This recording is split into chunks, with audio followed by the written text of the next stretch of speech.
ഒട്ടഹ അവന് ചാപ്പാട് കൊടുക്കാതിരിക്കാൻ വേണ്ടിട്ടാണ്. അതിനെ മേടിച്ചാലോ ആലോചിക്കും അല്ലേ? അല്ല, അതിന്റെ വാ മൂടി കിട്ടിയെടുക്കും.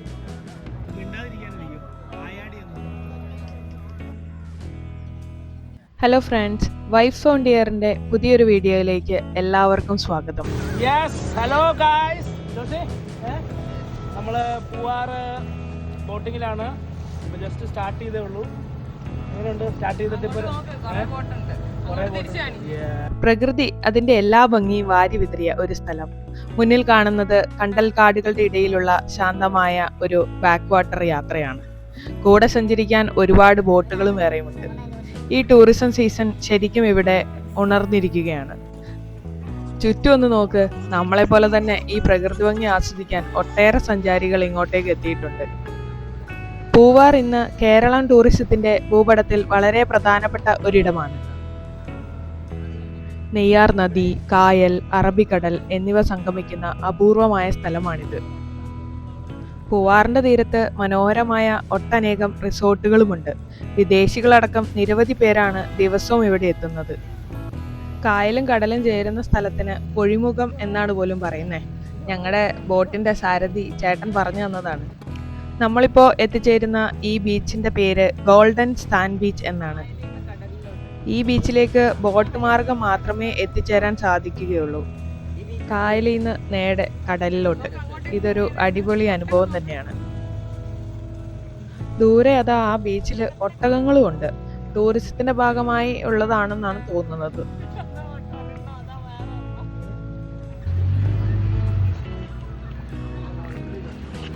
അങ്ങനെ ഞങ്ങളിതാ ബീച്ചിലോട്ട് ഇറങ്ങുകയാണ്.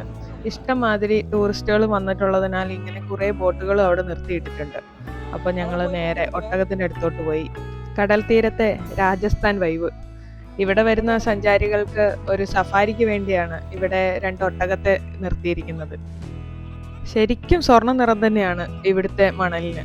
പിന്നെ സഞ്ചാരികളെ കാത്തിരിക്കുന്ന ചെറിയ ചെറിയ കടകളും കച്ചവടക്കാരും.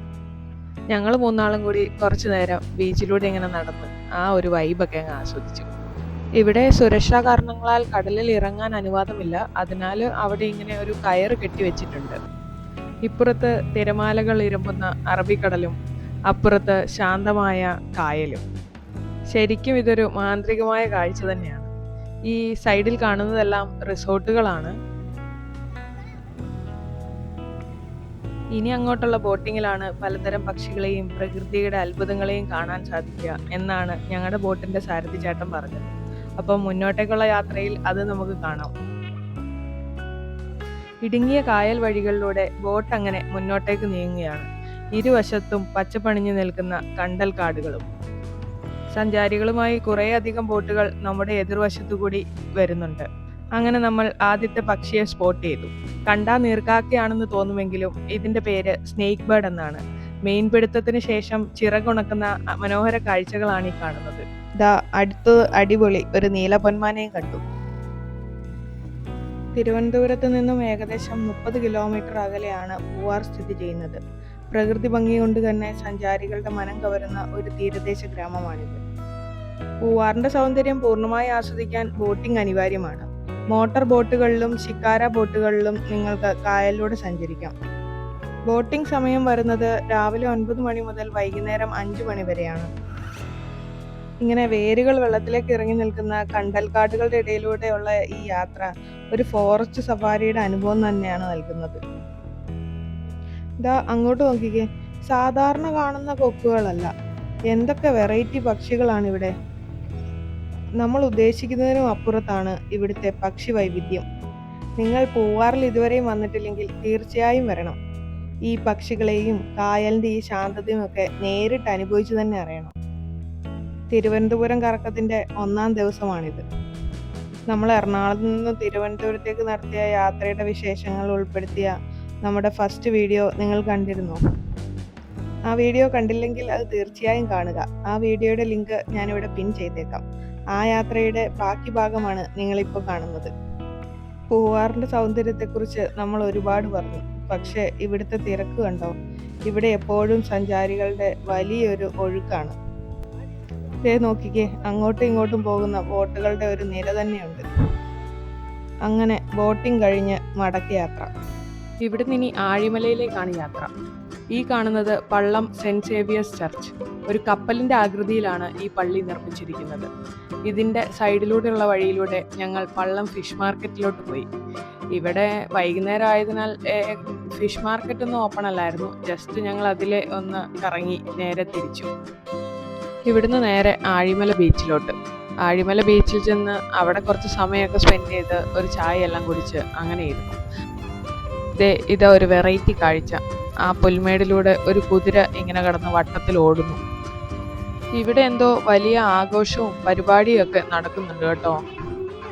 വലിയ രൂപങ്ങളും വർണ്ണാഭമായ കുടകളുമൊക്കെയായി റോട്ടിൽ ഫുള്ള് കളർഫുള്ളാണ്. ആഴിമലയിലെ ഉത്സവവുമായി ബന്ധപ്പെട്ട പരിപാടികളാണ് ഇതെല്ലാം. ആളുകളൊക്കെ അടിപൊളി മൂഡിലാണ്. നമ്മുടെയൊക്കെ പ്രിയപ്പെട്ട സിനിമാ താരങ്ങളുടെയൊക്കെ രൂപത്തിലുള്ള വേഷമൊക്കെ ധരിച്ച് കുറേ പേര് നിൽക്കുന്നുണ്ട്. നല്ല കിടിലൻ ഗെറ്റപ്പും പാട്ടുമൊക്കെയായി ഈ വഴിയൊക്കെ ഫുൾ പവറിലാണ്. അങ്ങനെ അതും കഴിഞ്ഞ് നമ്മൾ നേരെ എത്തിയിരിക്കുന്നത് വിഴിഞ്ഞം ഭാഗത്താണ്.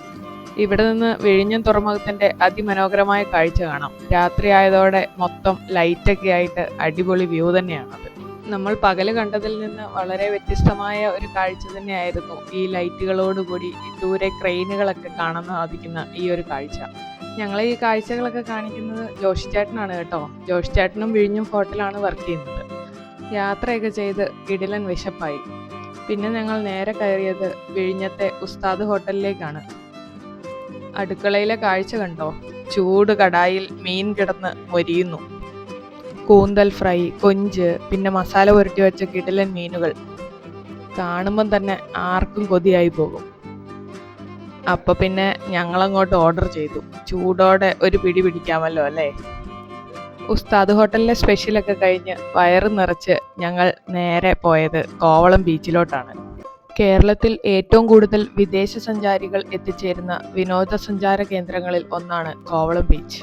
നൈറ്റ് ലൈഫ് ഇഷ്ടപ്പെടുന്നവർ ഉറപ്പായും വന്നിരിക്കേണ്ട ഒരു സ്ഥലം തന്നെയാണ് കോവളം ബീച്ച്. ഇവിടെ ഒരു പ്രത്യേക വൈബ് തന്നെയാണ്.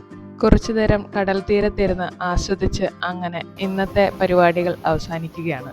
എല്ലാവർക്കും ഈ വീഡിയോ ഇഷ്ടമായെന്ന് പ്രതീക്ഷിക്കുന്നു. തിരുവനന്തപുരത്തെ കൂടുതൽ കാഴ്ചകളുമായി അടുത്ത വീഡിയോയിൽ വീണ്ടും കാണാം. ബൈ.